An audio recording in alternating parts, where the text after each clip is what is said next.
This sea was discovered by Italian explorer exploring on behalf of the French, Giovanni da Verrazzano.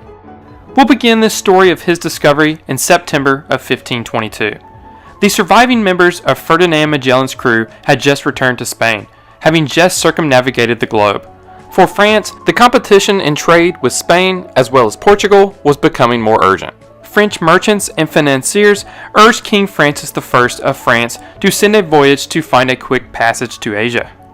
After the discovery of the Americas, every powerful country in Europe wanted to find a faster route to Asia, through or around the continents. In 1523, King Francis I asked Verrazzano to explore an area between Florida and Terra Nova, meaning Newfoundland, with the goal of finding a sea route to the Pacific Ocean. A few months later, Verrazzano and his 4 ships set sail due west for the Grand Banks of Terra Nova, the course chosen in part to avoid the Spanish and Portuguese. But a violent storm and rough seas caused the loss of 2 ships and damaged the remaining 2. They were forced to return to France. Repairs were completed in the final weeks of 1523, and the ships set sail again. Though under the control of rivals Spain and Portugal, this time the ships headed south toward calmer waters. One of the ships soon became damaged again, leaving just one, which continued on to North America. Verrazzano and his crew reached the area of Cape Fear on March 21st, and after a short stay, continued northward. And there it was, what Verrazzano had come for. In a letter to Francis I, Verrazzano wrote, "We found there an isthmus 1 mile wide and about 200 miles long, in which we could see the eastern sea from the ship, halfway between west and north. This is doubtless the one which goes around the tip of India, China, and Cathay. We sailed along this isthmus, hoping all the time to find some straight or real promontory where the land might end to the north, and we could reach those blessed shores of Cathay." Unfortunately, no one could sail right into this eastern sea, but at least it would be a short portage.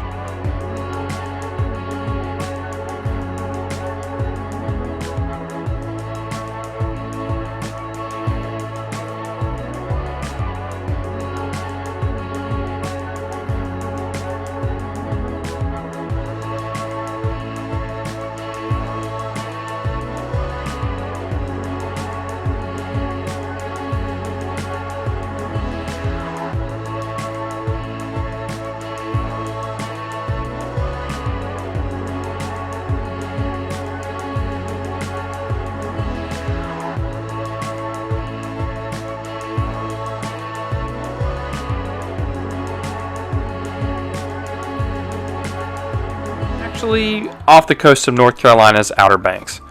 What he saw was not an eastern sea, but what we call today Pamlico Sound. But Verrazzano continued his mission northward to look for another passage. He was the first European to sail into New York Bay. Today, a statue sits in his honor in Battery Park in Lower Manhattan.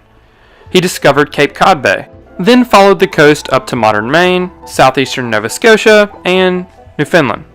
He then returned to France on the 8th of July, 1524, without finding a northwest passage, but believing only a narrow isthmus blocked their way. Verrazzano named the region that he explored Francesca, in honor of the French king.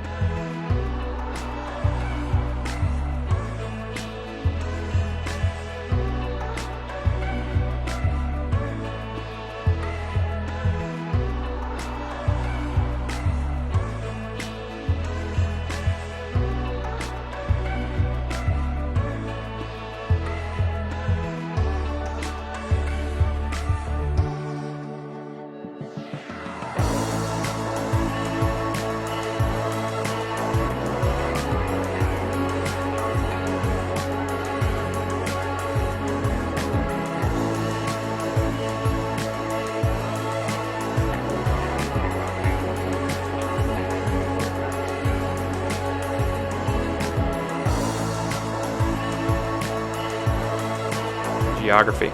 For example, though Delisle never published a map showing it, he had speculated the existence of the Sea of the West. Check out this map Buache made in 1756, which I think really highlights the type of geographer he was. This map uses a North Polar projection to better display a couple of his original ideas. Buache was the first geographer to survey a river basin, and suggested that a basin had topographical unity. Basins are shown on this map, each separated by mountain ranges, which provided routes for rivers to flow to the sea. Some of the ranges are real, while others are where Buache hypothesized they must be based off of known directional flow of rivers. These hypothetical mountain ranges included underwater ranges, which connected each continent.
Buache called this land Terra Antarctique, where most maps outside of France were calling it Terra Australis.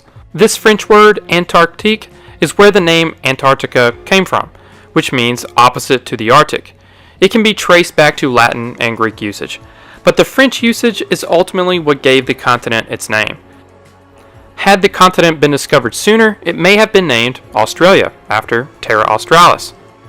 But respected British navigator and cartographer Matthew Flinders in 1814 wrote, "There is no probability that any other detached body of land of nearly equal extent will ever be found in a more southern latitude," and suggested the name Australia. By the time it became clear there actually was a large landmass further south than Australia, it was too late. And so the name Antarctica eventually stuck. The continent's shape is partially guesswork, but it is also largely based on real events.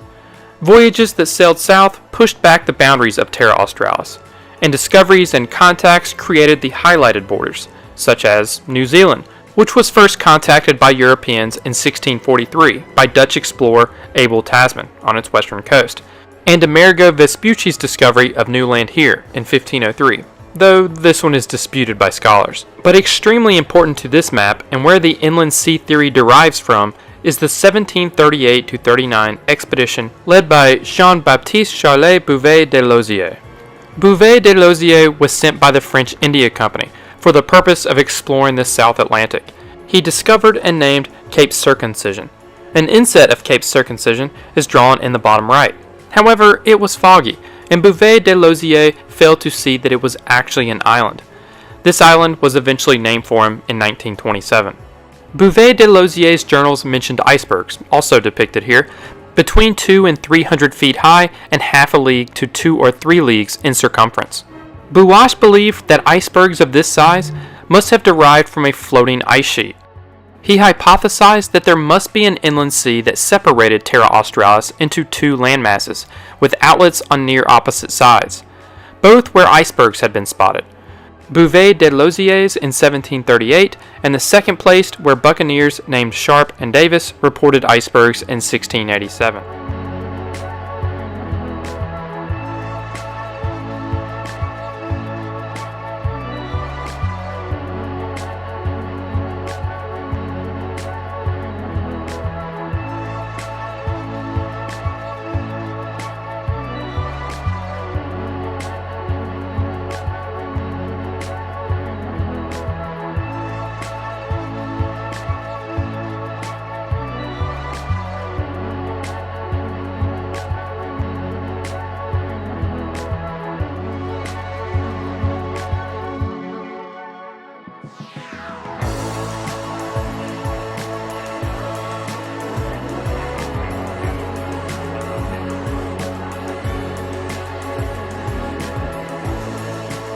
On the map, the sea is described as a landlocked basin.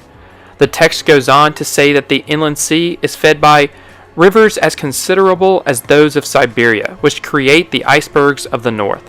He called the sea Mer Glaciale, or the Glacial Sea.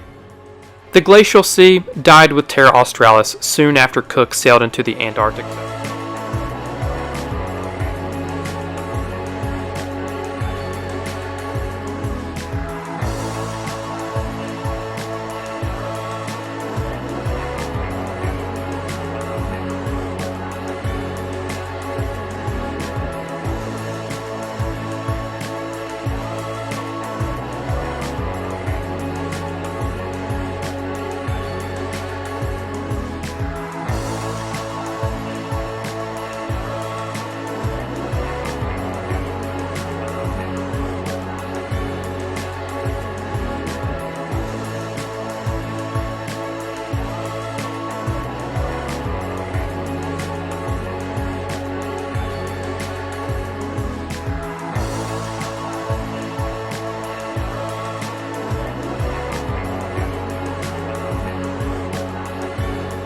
But it does make at least one appearance after Cook's second voyage was well known.